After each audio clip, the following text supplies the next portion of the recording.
What is going on, everybody? Welcome to the Fantasy Gods. My name is Brandon Big Papi Medina. I'm here with my man, Rudy Campos. How are we doing, brother? Good, man. It's fantasy football season already. We've seen preseason come and go.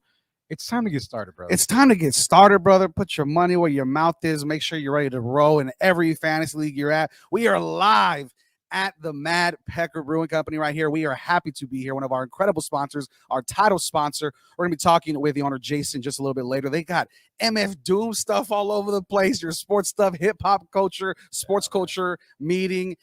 It's incredible. And Rudy Campos wearing a fire Peppa Pig t-shirt. What else do you want? What else do you want here? Dude, it's fire because you know what? This is you got to stand out, baby. If you're a Peppa Pig fan, like me and my daughter are, you knew this was the most savagest moment in Peppa Pig history. You repping for the dads, dog. Exactly, yes, sir. Man. Yes, sir. Girl dads, man. You know about that. Girl dads. Yes, sir, man. Hey, well, listen, we have a stack show, man. It's going to be a fun one. We definitely want to talk everything Mad Pecker. We're here live on location. Bring your draft parties, bring your draft questions, and bring a thirsty and healthy appetite, man, because they're serving some great drinks and great food. We'll be here from 12 to 3 p.m. We're actually in here. We got the special, brother. We're in here before doors open. You know what I'm saying? We're here on the down low. Joe Garcia is here, our producer. He's repping out here at Mad Pecker, but we're talking everything from the news of Jonathan Taylor still not moving things, the big news of Josh Jacobs, right? And then we have, of course, every Cowboys fan is asking about Trey Lance when really we probably shouldn't be talking too much about him. But then we're going to be talking about some QB tiers, late running backs, late wide receivers, all that good stuff. But before we do, let's recognize our incredible sponsors. We do have Mad Pecker. Of course, we are here live on location today from 12 to 3 p.m. We'll be here to hang out with you guys. So Mad Pecker, of course, your favorite place for IPAs, your stouts. We were talking, me and Joe Garcia, about what drink do we start with first. It's going to be an incredible time here. Your food, fried mushrooms, fried cheese bites, lots of IPAs, L sours, lagers, and more. I'm excited, brother. Rudy, we're gonna be drinking today, brother? Is that what it sounds like? That's what it sounds like. I think you and Joe are going to drink a lot more than I am, but yeah, I'm definitely going to try it. I saw a lot of what they have there, and I'm excited. Man. I'm excited, man. It's a cool vibe here for sure. And then with that, as your boy, if you can't see, I'm rocking the Bear County Social Apparel shorts today, baby. We're rocking some Bear County Social Apparel. As always, my boys over there are incredible. If you're looking for anything San Antonio-related, Spurs, if you're looking for your Road Runners, if you're looking for anything from the Brahmas to current events in San Antonio, they are your one-stop shop. Go check them out. Bear County Social Apparel is where you need to be. And, of course, last but not least, we got our boys over there at Mudslingers, your favorite drive-through coffee shop. The mini donuts have me and Joe in a chokehold. My boy Rudy has lost so much weight in the past 4 years, but even then, I feel like the mini donuts are too hard to not want to try, bro. I'm going to let y'all do that for me. I will sit back and enjoy, the alien from Mudslingers. That is a master drink. Also, shout out to Special Leaf. You can buy a Special Leaf tea there. I've been drinking those a lot too as well. So get them at Mudslingers. They also got a banana pancake drink I saw on social media. I mean, they are just coming out with some fire. So big shout out to our sponsors. With that, we'll get the show started. Oh, yes, another big shout. Locked On Spurs, our boy Jeff Garcia, who's the man, sir, Mr. Moneybags Jeff over there. We hope to see him soon. He's coming down to San Antonio, moving back down, so he needs to come out here to Mad Peckers and have a drink with us as well. So with that, sir, we're going to talk some fantasy football? Yeah, I mean, it's kind of what I live for. I'm only like in 16 leagues. So you're in a ton, brother. Let's just do a lot here. Good God. So with that, let's talk about some big fantasy news. Josh Jacobs, 1-year deal, $12 million, gets the bag. If you drafted early and you got him in the third round, how big of a steal does that look like now? That's a massive steal for Josh Jacobs. We're talking about a guy who's a tier 1 running back, going into this season. But because of all the issues that he was having with the Raiders, not getting that contract, I actually bumped him down to around tier 2, tier 3. For Josh Jacobs. But if you're able to draft him knowing that he's securing with the Raiders right now, you got a massive deal right there for him. Oh, yeah, I think it's huge, man. I mean, you're talking about a guy who now should be going in the first round, right? Easily. You got him late. So that's huge. Somebody else who's falling into that second and third round territory is Jonathan Taylor, who we don't know what that looks like. Talk to me a little bit about what you're doing. You've been a Jonathan Taylor homer. And I mean, in my league, we play in the league together. In your own leagues, you've had him since getting drafted into the NFL. Yeah. You've said you've given up every share you got of Jonathan Taylor. So, it's terrible Taylor is what it looks like for Jonathan Taylor here. Now, here's the thing with Jonathan Taylor. running back one, probably the best running back, going into the last fantasy football season. Obviously, I had shares in Taylor. I've lost all of my shares in Taylor this year. Why? If he stays with Indianapolis, he's screwed. Anthony Richardson, brand new quarterback, that rookie quarterback, that whole offense looks terrible. He wants to go to Miami. It's the whole Dame Lillard thing. You're trying to get to Miami. Are you going to get to Miami? Probably not. Miami makes some sense for him, but you know what? They're not going to have the assets to send back to Indianapolis. You're going to probably see Taylor go to maybe like Carolina, where if you go to Carolina, another rookie quarterback, you got a terrible offense. For me, Taylor goes from tier 1 down to about tier 3 when it comes to running back, because we do not know the situation. For me, stay away from Taylor from round 1, 2. You get him in 3, you're good. Sounds good. Well, listen, we do have a big question over here. We have from the Star Wars Stuff podcast, if you can see that. That's Joe Garcia's boy. He said, what's the number one piece of advice to give for this year's draft? I'll let you start, and then I'll go second, sir. So the biggest advice I can give you this year is there are a very limited amount of running backs. Running backs were premium years past. This year, you've got maybe a handful of running backs. We're talking McCaffrey, Eckler, Bijan Robinson. Maybe you're looking at Saquon Barkley. Those 4 guys are really the guys you kind of want to get. If you can't get him, receiver upload. You got to get some receivers. So I think receivers are taking that step to where we saw running backs years back. Justin Jefferson, Jamar Chase, Tyreek Hill, those guys are going to go super early in drafts. I'll tell you what, there's a reason you and I are friends, brother. You know, there's a reason you and I are fantasy guys together. You steal my money in fantasy all the time? Never that, but I think the ATM or what? I think what it is, man, is I completely agree. Wide receivers this year are heavy load up on them. There is a massive teardrop after round 3 for wide receiver. Whereas running backs, you're still getting starting running backs, Rashad White, Alexander Madison. Maybe not the most sexy picks, but definitely weekly starters for your league later on in drafts, especially Jahmyr Gibbs, people like that who are just falling. And so I would say if you're looking at starting a fantasy league or you're doing a fantasy league, if you're not getting Eckler, McCaffrey, or Bijan, or now Josh Jacobs too, I'd even throw him in that conversation. Yeah, Jacobs now. Those 4, I think even Saquon, there might be, he's a top talent, so maybe those 5. If you're not looking to do that in the first or second rounds, and let's say you play to how the draft falls to you, wide receiver stock up, go crazy, because there's plenty of running backs. And again, like always, plenty of deep receivers to also lock in for your flex plays and bye week plays as well. We also had another question come in here from our boy Chris Leha, who will be here later on today, I believe, coming and having a drink with us. Chris. I'm telling you, bust down the gates, brother. Go crazy. But he said, we all know Kelsey is a top tier tight end. Who's your top 3 after him? Now we're going to get into tight end talks a little bit later of when it's too late to draft a tight end or what's the latest you can, but top 3 after Kelsey. So your top 4, sir. So Darren Waller is at the Giants now, and that kind of gives Daniel Jones. We saw what he did with Bellinger last year. Bellinger was actually kind of a name coming up for the Giants. I kind of like Darren Waller coming in this year to join that list of elite tight ends. And I'm going to throw another name out there. Now, you've got sexy picks out there. You've got great picks out there that are going to jump at you. TJ Hawkinson with Minnesota. You got other guys there. But the one guy that I'm high on that you don't hear a lot about that's going to be an elite tight end at the end of the year, he may even join the likes of Mark Andrews as well. Wow. Is Sam Laporta from Detroit. You saw what Hawkinson did for the Lions back last year. Laporta is that same guy. He's going to, with Jameson Williams being out for a while. Yep. They're going to need that second guy. So Laporta is going to be that guy. Not only do you have Jahmyr Gibbs catching out of the backfield, it's going to open up more lanes for Porta. Give me Sam Laporta all year this year. Okay, sounds good. For me, I think after Kelsey, it's pretty simple, man. For me, I think after Kelsey, you got Mark Andrews, TJ Hawkinson, and I'm all in on Darren Waller as well. I think those are the 3 I'd be taking after Kelsey. Darren Waller has jumped up my boards constantly. You can, if you're drafted on ESPN, almost always in the 7th round, which is nothing for a tight end that could finish in the top 3. Kelsey's, of course, going to be in the 1st round. Mark Andrews will be a 3rd rounder. And then as you continue going from there, I mean, you can throw in the Kittles, you can throw in whoever. I think after Kelsey and Andrews, they're kind of interchangeable between the top 5 after that. I mean, any of those guys could finish number 3, but you kind of expect Kelsey and Andrews to finish 1 and 2. Andrews has beat out Kelsey, I believe, only 1 year. But I know Kelsey, I mean, the dude is a monster. At some point, he's going to stop, right? Like the age is going to get to him, but it just doesn't look like it's stopping anytime soon. But with that, we appreciate your questions. Get your questions to us. You can follow me on Twitter at Big Poppy Brennan, and where they can follow you, Rudy. Twitter, it's at Sweep the League. Pretty easy there. Pretty easy. And before you go into anything else, we'll tie it in, man. Let me throw one out there. Musgrave out of Green Bay. I mean, he's not getting a lot of love, but Jordan Love, young quarterback, he's coming into the league of his own. You need a security blanket. I've been high on Musgrave as well. You know, go out there if you're gonna get a late guy.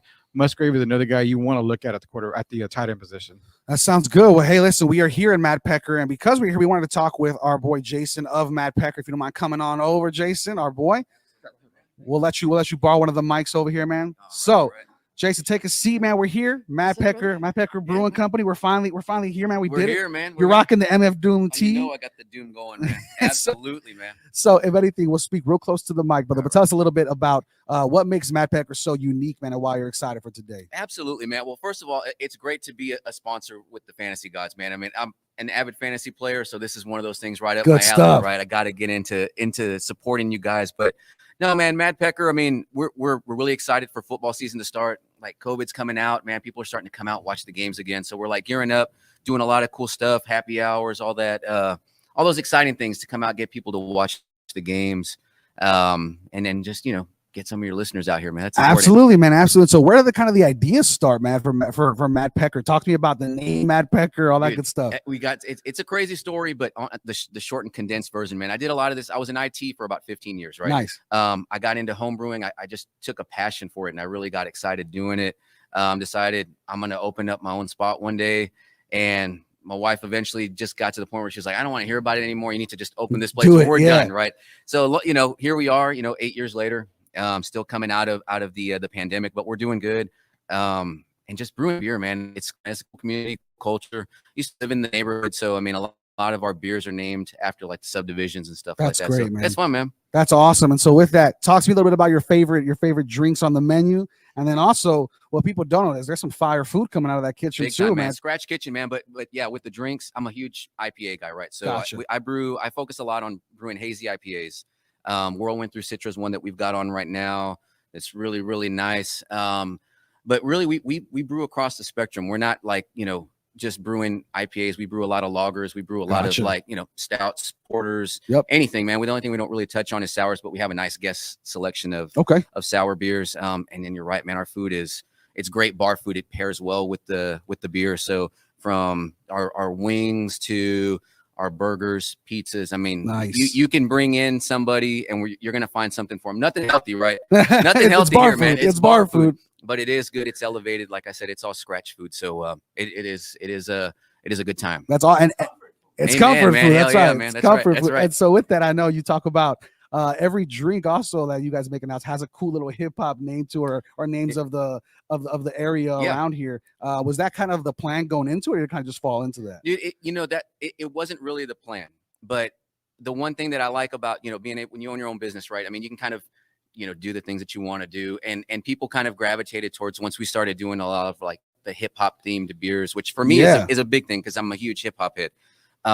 So when we did a lot of like the Doom beers, R.I.P. Doom, Prodigy, right? A huge Mobb Deep guy, right? So we've done some beers after Mobb Deep, after some Prodigy lyrics. So it's just kind of just a fun thing. We've got a stout called Quest on right now. Yeah.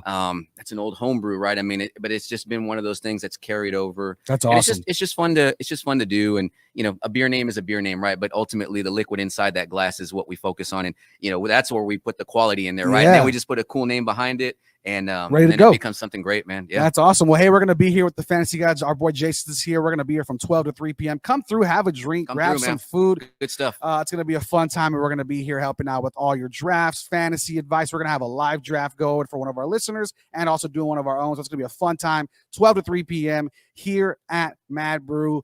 We are Mad Pecker Brewing Company. We're really excited, man. So Jason, we appreciate you, brother. Thanks for having me, man. Thank you, man. You guys. We'll see you guys soon. All righty. So we have our boy Rudy again back here. He said nothing healthy, Rudy. Nothing healthy is what he said. So there's got to be something there. There's got to be something healthy somewhere around here. There's something around here. We'll find it. We will find it. You got to get over here. But with that, Rudy, so let's talk about it. We had a question come up that I think we'll find a really good way to kind of move into it. We had another question from my boy Star Wars Stuff podcast over there. Go check them out. That's Joe Garcia's boy. Yeah. He asked, hear a lot of hype around Bijan Robinson. Now you're a Falcons fan, right? He said, what are a few of the reasons behind the hype for the former Longhorn? So Bijan brings a new style of play to the NFL, and it's similar to what Jamar Gibbs does. So what you're going to see a lot of Bijan is you're going to see a lot more slant routes from the running back position. That's kind of weird. You don't see a whole lot. You kind of see a little bit of crossing pattern, stuff like that. Yep. But you're going to see him actually line up in the receiver position this year. So you may go with no running back, in the backfield for the Atlanta Falcons, kind of give Desmond Ridder that old University of Cincinnati vibe where it was just air raid type stuff. You know about air raid, Texas Tech stuff. You're going to see that with the Falcons. They've got Drake London. They've got Kyle Pitts. They've got other guys. Tyler Algier is another good running back that's going to come out of Atlanta. But with Bijan, he brings the catches. He brings the receptions. He's going to bring the running back also as well. He's going to be in the backfield. He's going to get 2 yards that way. He's just a dynamic person that you want on your team. Sad to say, man, I wasn't happy they drafted him. As a Falcon fan, there were other needs filled. But you have that exciting player for fantasy reasons. You want to draft him. He's going in the first round pretty much. You're paying a premium. Draft. Yeah, you're paying a premium. Yes, but you're going to get everything that Christian McCaffrey gives you, but a little bit quicker. Yeah. He's a little bit quicker than CMC. I mean, you look at it, Bijan Robinson, if he finishes as a top 3 running back or number 1 or number 2, nobody's going to be surprised. Yeah. Now, he doesn't have the frame for being a bell cow running back, but I think you're looking at somebody who can get, 13 to 15 touches a game possibly, but also catch, 5 to 6 balls. And that's fantasy relevant by a mile. So my thing is in the first round, aside from Travis Kelce, if you're in the top 3-5 picks, you're not going to really hear much from me and Rudy of telling you not to draft. In that first round, if you're drafting Cooper Kupp at number 2 or 3, that's up to you. Drafting Bijan at number 1, it's up to you. All those guys could finish within that area. Mm-hmm. Now, Justin Jefferson is the clear 101 for a lot of people. Yeah. But Bijan Robinson, you're normally getting pretty late in that first round, about 7 to 10, depending on your draft. Now, if you're a Texan, right? If you're here in San Antonio, most likely he's not going to be there because you have a lot of people who are Longhorn fans and want to ride that wave. But Bijan is definitely somebody to keep a look at and take a look at in that first round. We're talking about somebody who can be absolutely dominant, and in Dynasty should be probably the first name off the board. Yeah, in Dynasty, he is the first name off the board. I've already drafted in 2 or 3 Dynasty leagues already, and he's the very first one off the board, and Jamar Gibbs is number 2 coming off. But I'm going to do what Jeff says a lot of times on Twitter from Locked On Spurs. Pump the brakes on Bijan when it comes to fantasy relevance. You've got Desmond Ridder. Yep. He's technically a rookie quarterback this year. So we don't know what we're getting out of Ridder this season. If you're going to rely on Bijan to being that power horse back and not catching a lot out of the backfield or doing slant routes, it's going to be tough for Bijan to be a top 3 running back. But I mean, I'm not opposed to him saying that he's going to be Austin Eckler, Christian McCaffrey type production with everything that he brings. But again, kind of there's the reason why he's going on the low end, first round, high end, second round because of Ridder. If we know that Ridder's going to be that quarterback, then Bijan's value just goes sky high. Yeah, absolutely. And so I think that plays really well into our next topic. Let's talk a little bit about late running backs, man. We just said our first question of the day from our listeners was kind of, what is your take on the most important thing to know about drafts this year? And we both said wide receivers are so heavy this year at the top and are so much more valued, I think, than your running backs this year, outside of maybe 4 or 5 names that we talked about. And so with that, most people will take that 0 RB approach. Now, a lot of people are going to go back-to-back running backs. That's just how people normally draft. That's how they're used to. It's a very common approach. In this year, you and I both, we've drafted in a few leagues together and have mock drafted and stuff. You and I rarely kind of go back-to-back running back. We're very much wide receiver heavy at the top. If you're doing that 0 RB, or you take one of those top guys, a Saquon, a Bijan, a Eckler, whatever, and maybe you get a wide receiver to pair, and maybe you go Mark Andrews in the 3rd, and then you take a quarterback in the 4th. We're talking about a 5th to 6th, 7th, 8th, that late second round, second RB, or your first RB a little bit later on the draft at a 0 RB strategy. What are you looking at running backs late? Who's kind of impressing you? We'll kind of bounce a few names off for some listeners. So guys that are going late, roughly, you're looking at Kenneth Walker. He's going pretty late in some drafts right now. Yep. He's a starter for Seattle. He puts up really good numbers. But again, a lot of the guys that we're going to mention, you want to grab them, but you want to handcuff them as well. Yep. So go in and get a Zach Carbonet, to back up Kenneth Walker, who is injury prone. But again, that's one name that you see falling. The guy that I see falling to that could be really relevant is Breece Hall from the Jets. Yeah. You've got Dalvin Cook as well, who's also fell in the league that you and I are in. But you want to go back, handcuff Breece Hall with Dalvin Cook. Those are 2 guys that I'm looking at right now that are late round picks, but are going to bring you some value. Javonte Williams out of Denver is another guy that I see falling. Again, it's you're taking a shot. You're taking a shot. These are guys taking a shot on. Guy that's relevant every single year, and I scratch my head on it, but I still draft him late because he's there. James Conner. Oh, dude, one of my favorite guys. James this year. Conner, for whatever reason, you're like, when is this guy just going to break Always- down and go away? But always an RB2. he never does. So he's another late round guy that you want to grab. And again, if you're not getting the top 5 guys in the running back position, those tier 1, high tier 2 guys, just go wide receiver. Yeah. Grab a tight end. The one guy that I'm going to mention to you, he's right outside tier 1. He's in tier 2.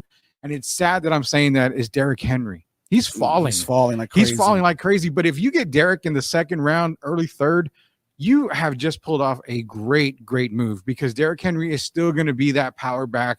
He's still the strong workhorse that you want to see. He's going to be goal line guy. Yep. He doesn't have anybody behind him except what Treylon Burks is the one guy behind him that you have to worry about. And even at that, it's not a worry. All you have to worry about is ankle injuries for Henry. Yep. And I don't see it happening this year. So I think a lot of those guys you mentioned, I like a lot. I love James Conner this year. He only scored, I think, like 7 touchdowns. In the year before, he scored like 16. It was ridiculous. Yeah. So I think there's definitely, hopefully, some positive touchdown movements for this year. If he scores 8 to 10 touchdowns, we're talking about possibly a top 12 running back. He's going pretty late. Another guy I like is Cam Akers, who is falling. Cam Akers in the past has had a lot of people behind him, right? Sony Michel, you had the name slips me. Henderson. Darrell Henderson. But I mean, you had a lot of guys behind him who would just constantly be vultures for his fantasy points, right? Now there's not much behind him. Cam Akers is kind of the guy. Last year, you saw them kind of punt the season almost once they were down. Yeah. And Cam Akers was the running back 6 for the last like 5-6 weeks, which is murdering it. Got a ton of usage. He can be that guy. He's had injuries in the past, so definitely looked at taking somebody else possibly as well. With him, I would definitely draft Cam Akers. I like him. Javonte Williams was an interesting one you brought up, right? Tore basically everything in his knee. And then didn't also didn't have a knee left. But also, I mean, you look at it, the team is constantly saying that he might be ready for week 1. Mhm. I don't know how. But if not, Samaje Perine is there in Denver and has been there in Cincinnati and was a great back, can catch, can get those PPR points. So I would take both. Samaje's going super late, in like the 11th, 12th round. You can take Javonte, take a swing on it, come back and handcuff it. I like that. And then another one that I'm drafting almost all the time, man, because of where he's going. Love me some Rachaad White at Tampa Bay. They absolutely suck. So Rachaad White could be getting some movements in the passing game. I think that would be beneficial. And then another thing that I really like and enjoy is, of course, my boy Alexander Mattison. I think he's going super late from the Vikings. He could possibly be a top 15 running back. I think a safer play is maybe just having him as your RB2 if you take one of the other guys. But definitely somebody who should be getting the work. Barring any trades or anything. We're just talking about the landscape right now, right? We have no idea what could change. Jahmyr Gibbs is also a great one to look at, but I mean, Madison could be really healthy when it comes to getting good reps for the Vikings if they don't add. I know they had Kareem Hunt take a visit over there. If that happens, that might change the trajectory, but today, if you're drafting, I like that. We also heard Jonathan Taylor is getting some looks from a few teams like the Eagles. I'm staying completely away from the Eagles backfield. I want no part of it. I never do. They're always all over the place. What are your thoughts on kind of Miles Sanders, though, for Carolina? Also a late pick in the 5th, 6th round. That's dropping, and I think has some potential there. It's just Chuba Hubbard's there. They have a rookie quarterback. Rookie quarterbacks tend to not really dump down to the running back. So PPR, could be very helpful if they start doing that in Carolina, but I don't know, man. Miles Sanders is definitely an interesting name that had a great year last year.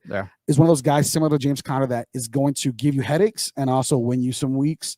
But what are you thinking about kind of him and his trajectory? So Miles Sanders, man, this is the part. You went from Miles Sanders was round 1, 2 type of RB being drafted to, honestly, in some of the leagues that I've seen, I'm looking at 14th, round 14, round 13 possibly, because you don't know with that offense. It's like I said, Carolina's offense is terrible right now. They've got a rookie quarterback in Bryce Young. You don't know what you're going to get there. The team in general is just not going to be good at all.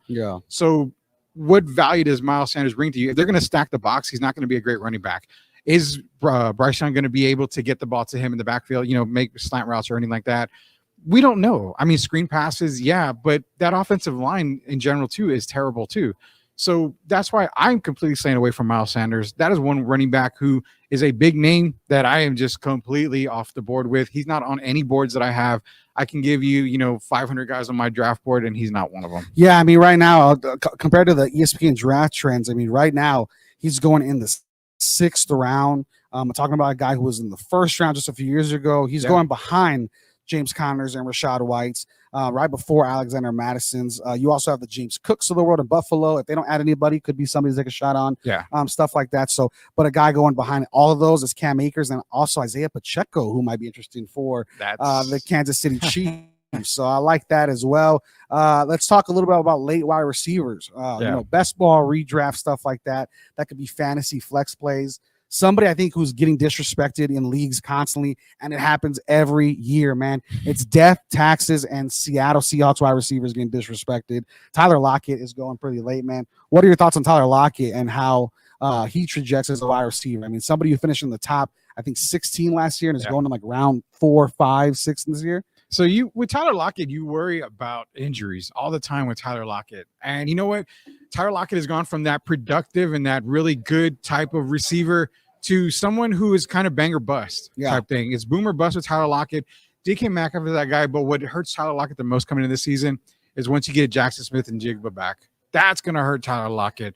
You're going to get the speed. You're going to get the receptions from Jackson Smith and Jigba. Yeah. Tyler Lockett, I think his production is going to come down. But again, you drafted him in best ball. That's the reason why he's the perfect best ball guy, because he's going to have 1 or 2 of those games where it's going to be 20-plus fantasy points. Yeah, no, he will. And I think for me, another few names I like a lot, Zay Flowers has really piqued my interest late, man. One of those guys for Baltimore where we've seen Rashad Bateman have the reins, do nothing fit. Hollywood Brown was easily their best wide receiver one, and even he wasn't a wide receiver one in fantasy. No. Zay Flowers, I think, could easily slide into possibly flex consideration weekly and maybe more. I mean, we're talking about 4.42 speed, helps Lamar Jackson, can run great routes, has stopped with his drops from college, has definitely got better. We saw him in preseason take a screen pass like 20 yards to the house. I mean, he has explosive possibilities, and I like Zay Flowers a lot. Also, talk to me a little bit about, Are you in or are you out on some of these Denver wide receivers? I know Jerry Judy's up on a lot of people's boards. I like Cortland Sutton as far as the value when it comes to him or Judy. There's like a 6-round difference. And so I'm definitely taking Cortland Sutton mostly. But what are your thoughts? Do you think Russell Wilson still has a little bit in the tank? I think he does. With Sean Payton coming in, it's going to make a lot of a difference for Russell Wilson. You're right about Cortland Sutton. He's being drafted really late. I think he deserves a higher draft position than where he is being drafted. Jerry Judy's they're a great pick there. But with Jerry Judy, comes with injuries. So I think Cortland Sutton is that guy that's going to be the main guy. If you haven't ranked Sutton, Judy, Mims, I like Sutton a lot more because the value's there for where he's being drafted in these fantasy drafts. Yeah. Any other late wide receivers that you're looking at that you've been drafting quite a bit of? I know I always talk about Romeo Doubs taking the shot late in like the 14th round. Why not? I love Jordan Love, seems to have a good rapport with him. So I like that one as well. But anybody you're taking a shot on a little bit later on in drafts, whether it's best ball, redraft, dynasty, just something to give you something up to a type of play. So 3 guys in mind that I've actually loved late round that you don't see a lot of going up early. One of them, the rep that these 2 guys have had is unbelievable. I'm talking about Pickett and Pickens. George Pickens has been going pretty late in a lot of these drafts. Pickett and Pickens is a tongue twister, boy. It's a very bad. But Deontay Johnson is going to get a little bit more love this year. Yep. But I think Pickens is going to give you that big game value, those touchdowns, those Odell Beckham type moments when he was a rookie. Yep. So Pickens is one guy I definitely love. Gabe Davis is the other thing. You don't know what's going on in Buffalo with Stephon Diggs. But one thing for sure is Gabe Davis has improved year after year after year. Best ball is perfect for Gabe Davis because he gives you those 2 touchdown games where you're getting 20 fantasy points. And that's what I'm looking for there. But one guy in particular, man, is Sky Moore. He's that guy. And I drafted him in our league. You drafted him in our league. So talk to me about that, because there's some people just believe Sky Moore's just bad at football. There's some people just believe like he's just not there anymore. We saw him try to get that opportunity when Tyreek left. What are kind of your thoughts? Sky Moore, somebody you like. Tell me why. Why should people be drafted and what should they be looking for? Because I can't really trust Kadarius Toney right now. And the thing with fair enough. Yeah, you that's can't the argument. Period. You can't trust Kadarius Toney. All you can do is trust Travis Kelce. Yeah, no, I agree. You've got Patrick Mahomes, who's arguably the best quarterback in football. Yep. No doubt. You've seen him make guys better around him. Yep. You don't have Juju there no more. Yep. So why not Sky Moore? Sky Moore has the speed. He can catch plenty of balls. He's very explosive. I think him and Patrick Mahomes are going to be that 1-2 combo this season for the Chiefs. I'm drafting him, so if I'm drafting him, you best be drafting him as well. Listen, I get it. Sky Moore has the opportunity once again. Another name I love, man, is getting absolute disrespect in fantasy. I have him in every best ball that I've done so far. I've done about 3 or 4. And then I also took him, I believe, in our keeper one is Tyler Boyd, man. Tyler Boyd for the Cincinnati Bengals. Finishes a top 30 wide receiver last year.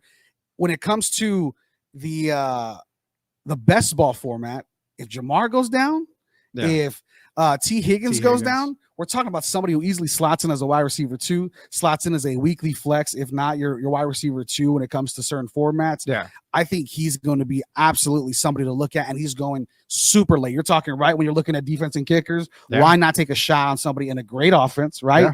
We talk about preparation meets opportunity. The dude has been there in the league for a long time, has been fantasy relevant for a long time. Yeah. Why not take a shot on our boy Tyler Boyd? I do like Tyler Boyd a lot, but again, you're kind of banking on Higgins going down or Chase going down for a little bit. Yeah. Let's be real, man. Burrow has his guys. He's got Higgins. Yeah, he does. He's got Chase, and that's kind of the reason why you see Tyler Boyd dropping a little bit. But he's worth that late round pick, like kind of where you got him in our draft. You got him late. That's a perfect spot to get him in. Tyler Boyd can be very explosive, but again, when you're talking about best ball, when they're able to open up the field and able to just throw the ball downfield, Tyler Boyd is that guy that can get you those 17 points in a week. So, best ball is perfect for him. And in best ball drafts, before we shout out our sponsors, in best ball drafts, which we're going to be doing today here at Mad Pecker, we have a 10-person draft, $25, lots of great ways to win. But with that, best ball drafts, you draft one time, no free agents, no trades. So you're drafting Tyler Boyd, perfect person in case one of those wide receivers goes down. You now have season-long play for that type of wide receiver late. A lot of people definitely take, a few quarterbacks, a few running backs, because what happens is you're taking the best of your team. There's times in fantasy football where, man, I didn't play this dude and he could have won me this week. He went off on my bench. You don't got to worry about that in best ball, man. You draft your team, no trades, no free agents, but you get the best possible outcome from your team. The best at each position gets scored, so you have the best possible score for your squad as a whole. So it's a great opportunity. We look forward to doing that. Again, we are here at Mad Pecker Brewing Company to shout out our sponsors. We're going to be here from 12 to 3 p.m. We're doing our live show before doors open. We're making sure to scout the place out. We got a little section for us over here. Come check us out, the Fantasy Gods and Mad Pecker Brewing Company. I'm going to be drinking plenty of IPAs and L's. I know my boy Joe Garcia is ready to get to drinking right now already. But with that, come try out some great food, from burgers to your great chicken sandwiches to your pizzas, all that good stuff.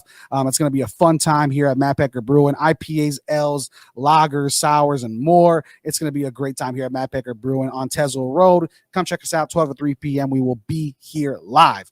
Now, Mudslingers, your favorite local drive-through coffee shop. You and I, man, sometimes we wake up, you need that pick-me-up. Mudslingers is exactly where you need to go. Probably in my drinking days back in the day, I definitely had to hit up Mudslingers. Mudslingers was awesome for sure, man. They're the best sponsor. They're awesome to definitely go check out. Why would you go anywhere else, right? You got your Starbucks, but that's too basic. Support local. Support Mudslingers. Are they doing banana pancake drinks? I don't think so. Are they doing the Alien, right? Shouting out to Wemby? No. Are they doing the greatest mini donuts known to man? No. Mudslingers is. Only Mudslingers. Go check them out. Your drive-through coffee shop here in San Antonio. You want a caramel macchiato. You want the mini donuts. You want the Alien. You want anything and everything, especially that cinnamon bun avalanche. It doesn't sound too healthy, sir, but it sounds like a definitely great drink. My diabetes in remission is coming back. It's coming back. However, we want to shout out Mudslingers. Big shout out to them. Go check them out. Get your coffee at Mudslingers. And Bexar County Social Apparel is over there at Bexar County Social Apparel, helping you stock up for all UTSA athletics, Spurs, Brahmas, anything San Antonio. I'm rocking some paisley print San Antonio Spurs shorts from Bexar County Social Apparel, one of my favorite pairs of clothing. Go check them out. If you're a San Antonian, if you're a proud person here in San Antonio to be rocking anything San Antonio athletics or pop culture, Bexar County Social Apparel is the place to be. And also a great follow on Twitter. Go follow all of our friends here from Mad Pecker to Bexar County Social Apparel and Mudslingers. Now, back to the show a little bit, brother. When we talked about Kelsey a little bit earlier on, right? We talked about tight end. When is it too late to take a tight end? And for you have brought up a few late names, but who's kind of your favorite tight end to reach for later on in drafts? And when are you taking them? Are you taking them after your defensive kicker, before your defensive kicker? What are you doing to do? Oh, we got a few comments to get to too, huh? Let's check the comments first before we get in there. So we have Noah Bettis, who said, does the Pierre Strong Jr. news move the needle for Nick Chubb? For me, Nick Chubb's always in consideration at the back of that round one. If you can go Devontae Adams, Stephon Diggs, Amon-Ra St. Brown, AJ Brown, and Nick Chubb, that's a solid start to a draft as well. That's a big time duo right there. That kind of checks basically what you need at the running back position and the wide receiver position. Nick Chubb's going to be that guy no matter what. Yeah. So I'm confident Nick Chubb doesn't really move the needle on Nick Chubb for me at all. Okay, fair enough. I'm confident as well in Nick Chubb. Noah Pettis also asked about Justin Ross, who's looking real nice in the Chiefs camp in preseason games. Could he be the wide receiver for Mahomes? I'll be honest. I don't know if that's in the realm of possibilities, but there really isn't a clear wide receiver one right now. No. So to your point, Noah, we could be looking at that. Maybe a name to definitely target at your last pick in best ball, your last pick in maybe redraft, somebody who maybe you're not going to lose a lot on, but possibly could be a big hit. He's a great dynasty guy. I mean, he's someone that you draft in dynasty and you kind of stash. But if we were looking at receivers for Kansas City, I mean, you're going to have to put Kadarius Toney there just because of, veteran experience, but for me, if I'm looking at it, it's Sky Moore and Kadarius are 1-1 right there. That's what I think. But after that, I actually have Ross, then I have Rashee Rice. And Rashee Rice has also looked good. Rashee Rice has looked good. All these receivers have looked good. Now, the problem is with Mahomes, he doesn't have a favorite. He doesn't have a Tyreek Hill. All he has is Travis Kelce. Who he throws to a lot. He throws to him a lot. So he doesn't have that Tyreek Hill guy. So you don't know who he's going to throw to in that offense. It's kind of like a coin flip. 1 week, Sky Moore is going to be the guy. The next week, Justin Ross could be that guy. Then Kadarius Toney could be the guy. And then you're coming back, Rashee Rice is the guy for 2 weeks. You just don't know. And that's the kind of the mind-boggling thing when it comes to Kansas City's offense. It's Mahomes, it's Kelce, and then it's whoever the hell else is there. Yeah, well, I will say for best ball drafts, you draft guys similar to like that, especially because people are going to be taking Sky Moore, Kadarius Toney, and best ball.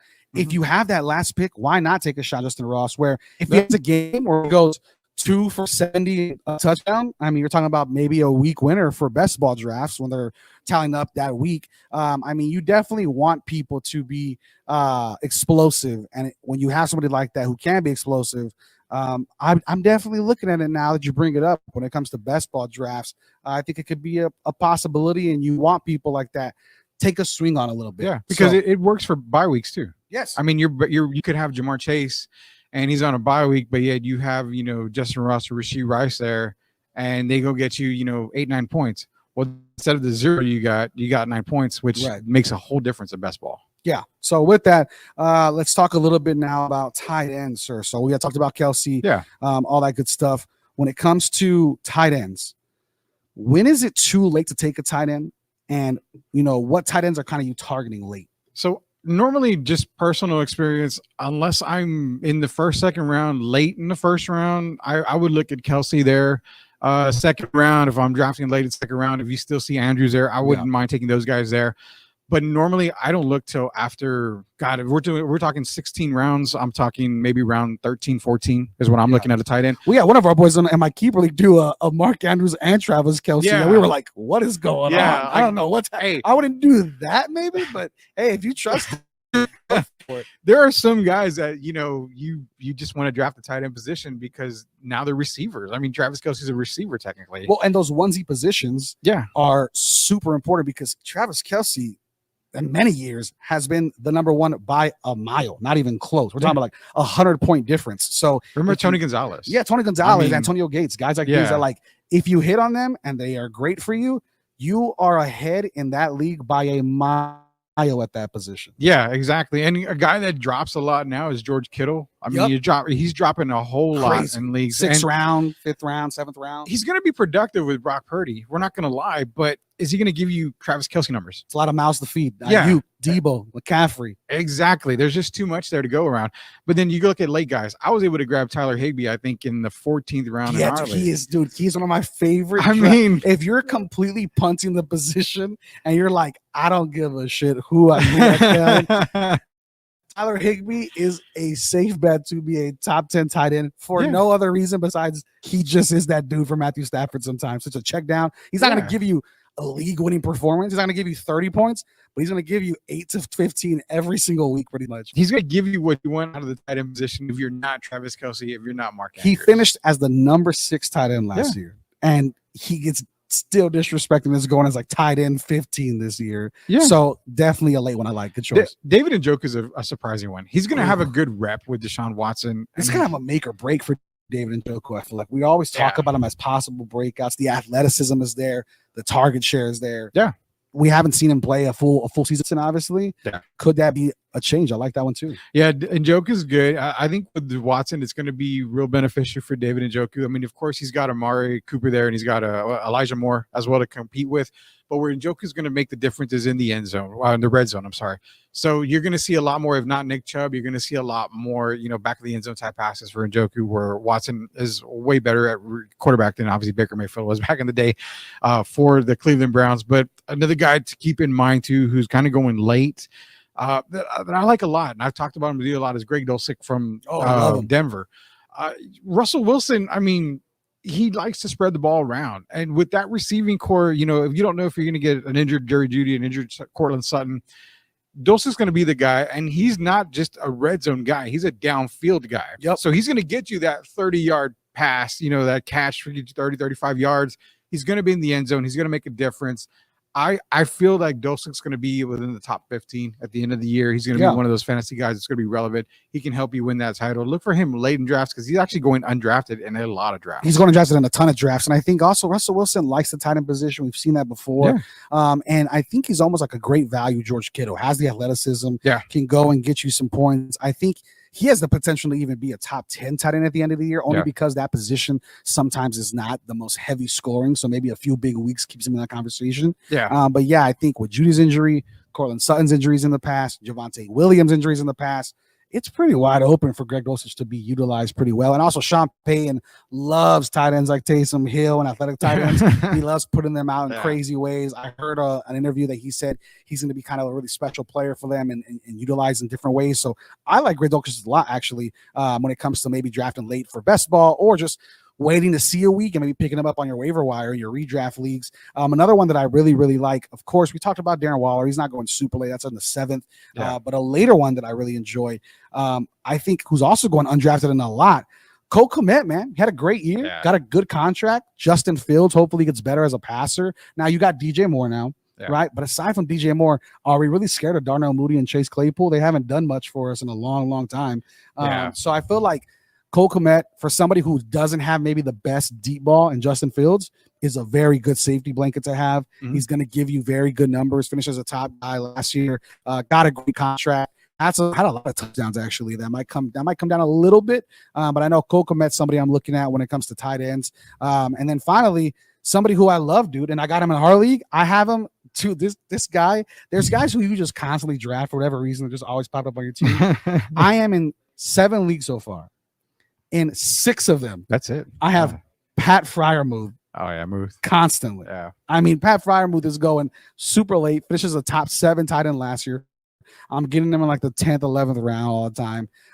It's almost just like second nature for me to just press like, oh, he's there. Let me just take him right there wherever I get him. But yeah, I love Pat Freiermuth. Another name that constantly is coming up. What are your thoughts on kind of Evan Ingram? I mean, in this Jacksonville offense. Now you have Calvin Ridley, still got Christian Kirk, you got Travis Etienne, Tank Brigsby now. Yeah. I mean, is it almost too much for Evan Ingram? He couldn't get it done in New York. Yeah. Can he get it done over here? He had an okay season last year, but what are your thoughts on him? A lot of people have been taking him a little earlier too. I think people are reaching for Evan Ingram a lot. And he's one guy that, again, if he's in the 15th round, he's there, and I have everything I need already. I'm just playing around. I would maybe take Evan Ingram just in case. Trevor Lawrence he's going to take that step up. I think he's going to be high tier 2 quarterback this season. He's going to be one of the better ones in the league. But the reason why is because of Calvin Ridley, because of a Christian Kirk. That's the reason why he's going to be good. It's not because of an Evan Ingram. Honestly, for me, Evan Ingram is kind of those one undraftable guys. And if you're reaching for him, you're reaching for him because he's a name. He was a name for a little bit in the Giants organization. He puts up a number here or there. It's not anything that's going to be, kind of like sexy. It's almost like a Robert Tonyan type situation where count me out. Yeah, like you see big games out of Tonyan and you're drafting him because you know what, and he's gonna go get you that 5-6 points, and you're like, yeah, Tonyan. But it never takes that leap. So you're like, I give up. I'm saying on Evan Ingram, I give up. The one guy I'm looking at too that I wanted to ask you about is, let's stay in Texas here. You see Dalton Schultz with the Texans. Now you've got a young quarterback. You've got Stroud there. So security blanket. That's all we talk about when it comes to young quarterbacks. Dalton Schultz, one of the better tight ends with our Cowboys and in the league. What kind of difference does he make for Stroud? But not only that, the tight end position for the Cowboys. You have Jake Schoonmaker. Schoonmaker. You have Ferguson. I'm taking Ferguson all day, every day over Schoonmaker because Jake Ferguson is more athletic. I like him to be that blanket for Dak. But what are your thoughts on those two quarterbacks and the Texas teams? For NFL fantasy football? It's a great question. Dak Prescott loves tight ends. Whoever is the tight end for Dallas Cowboys will be fantasy relevant, will be a top 12 guy. He might not be your starter, but could definitely fill in for a bye week or whatever. Yeah. Jake Ferguson, Schoonmaker, both unproven. But with that, why not take a chance, especially if you already got maybe a top 10, if you got a Kelsey and you're looking for a backup, if you're looking for somebody that maybe has trade value, especially within your teams here, if you're drafting with fellow Texans who maybe are Cowboys fans and Texan fans, I think that'd be huge. Jake Ferguson is definitely my pick over Schoonmaker. I believe Schoonmaker had a touchdown though yesterday for the Cowboys, but Jake Ferguson is definitely one that I'm looking at. And then when it comes to Don Schultz, he might be one of the bigger steals of the draft. Now, I don't have any shares of him, but just looking at the opportunity, you got Stroud, you have who else? I mean, Nico Collins is going to be taking target. John Matthew should be good too, but probably slotting in as a wide receiver 2 behind Nico. Then you have Dameon Pierce, who's not catching back. He doesn't have that expertise really. Could maybe get some, but does in the past has not seen it. I like Don Schultz if you're absolutely punting the position. I mean, to the level of like, I don't care about this at all. I'm stocking up on all my running backs, all my wide receivers. You probably have 2 really good quarterbacks too, which we'll get to later. But Don Schultz is somebody I definitely think could be beneficial. He's not going to be the most fantasy relevant tight end. That entire team is not going to be super fantasy relevant besides Dameon Pierce. And even then, Dameon Pierce, I have him slotted as kind of a mid-tier RB2 if anything. But with that, I really think you could get some benefit from Don Schultz if Mechie, you also have Tank Dell, right, who impressed in preseason. I don't know that CJ Stroud's going to be the best quarterback there for this first year. I wouldn't look at Don Schultz. I think you could still get someone like Higbee, someone like Dulcich that I think I believe in a little bit more, but an interesting take nonetheless. So with that, before we get into our last few topics, let's again recognize our sponsors. We are here at Mudslingers. We're here at Mad Pecker Brewing Company. See, I need coffee, brother. I'm over here thinking about coffee. But Mad Pecker Brewing Company, we are here on Tezel Road. Come check us out, 12 to 3 p.m. We're going to be here hanging out, drinking, eating, giving all the fantasy advice, and showing some love and networking with a few of our friends and colleagues, and of course some new friends if you guys show up and decide to play with our best ball league. It's going to be the Beat the Gods Fantasy League on Underdog Fantasy. It's going to be a fun time. Rudy's never done best ball, so that's weird.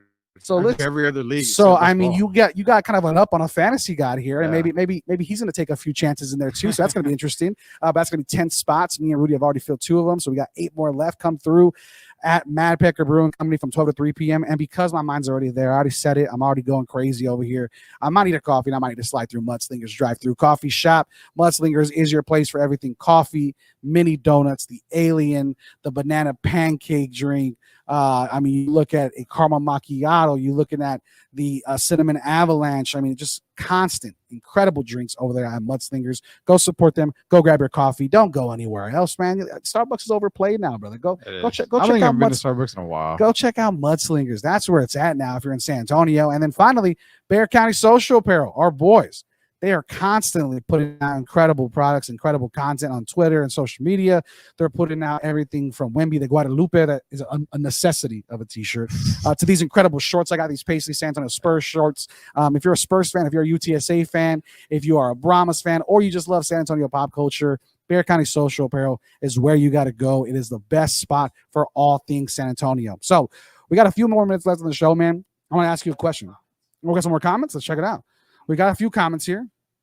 We got Noah Pettis again. Speaking about the Texans are a weird team for me to read fantasy-wise. I don't know if it's Collins or Dell should be wide receiver 1. I agree, man. We just talked about it. We have no idea who's going to be there. Also, we don't know what to expect from CJ Stroud. What is he going to be like? So Stroud's not going to be that big guy this year. I mean, obviously, you don't expect a whole lot. He doesn't have a whole lot of support with him. Dameon Pierce is probably the best offensive weapon he has outside of Dalton Schultz. But again, you got to get Dalton Schultz the ball. That's going to be the tough part. The offensive line isn't that great right now. It's still a work in progress. It's going to be better than what it has been. But Stroud is still not that guy this year. You got to give the Texans a little bit of time this season, to get better. Absolutely, man. And our boy Chris Leha said, "Get the beers ready, boys. I'm heading over." That's what I'm talking about, Chris. We'll be ready for you, brother. And then we had a question about your team. You're a Falcons fan. Why are we bringing these questions? Why are we bringing these questions? A little bit, especially with a Saints fan in the crowd right now. Our boy Michael Jimenez is over here, so definitely come out of here to Mad Pecker Brewing Company. But we have a question about Kyle Pitts, man. Is he trustworthy? Is this the year that we stop getting screwed by Kyle Pitts? Is this the year? Are you going to take Kyle Pitts in any of your leagues? No, you're a diehard Falcons fan. Diehard Falcons fan, and you know what? I still haven't touched any shares of Kyle Pitts yet. So what is it about Kyle Pitts that just isn't working? Desmond Ridder. I mean, I love Desmond Ridder as a quarterback. I think he's going to bring, more excitement to the Falcons. But again, an unproven quarterback with a commodity like Kyle Pitts, it still doesn't work for me. I'm still not even high on Drake London. I mean, Bijan is the safest bet in this Drake Atlanta London's a little offense. high, huh? He's going bad, in my opinion. Bijan is the best bet in the Falcons offense. Everyone else is just low end draft part. Okay. So if you're drafting Kyle Pitts in the first, 2 to 4 rounds. So here's what we're gonna do. We're gonna play a little game. I'm gonna throw out Kyle Pitts. I'm gonna throw out a few tight ends, and let's see. You tell me who you're taking. Okay. So Kyle Pitts. Yeah. George Kittle. Kyle Pitts.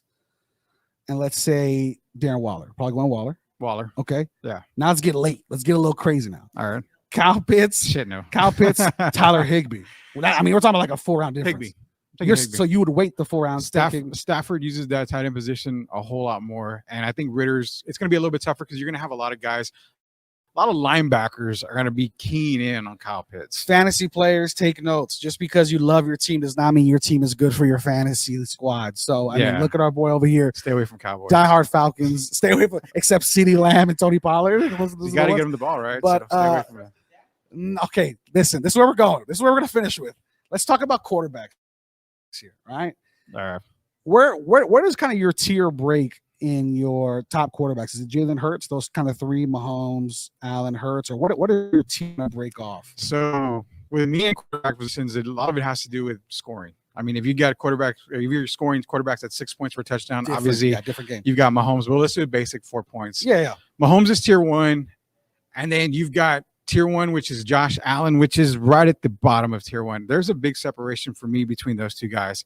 After that, you've got Hurts, you've got Herbert, you got Jackson. You've got those guys that are coming in. They're all tier 2 to me. Okay. Is Justin Fields in that conversation as well? Fields is tier 3 right now. Oh. I do not have him tier 2. Yeah, no, Mahomes is 1. Yeah. Mahomes is really my only tier 1 guy. Yeah, I have actually.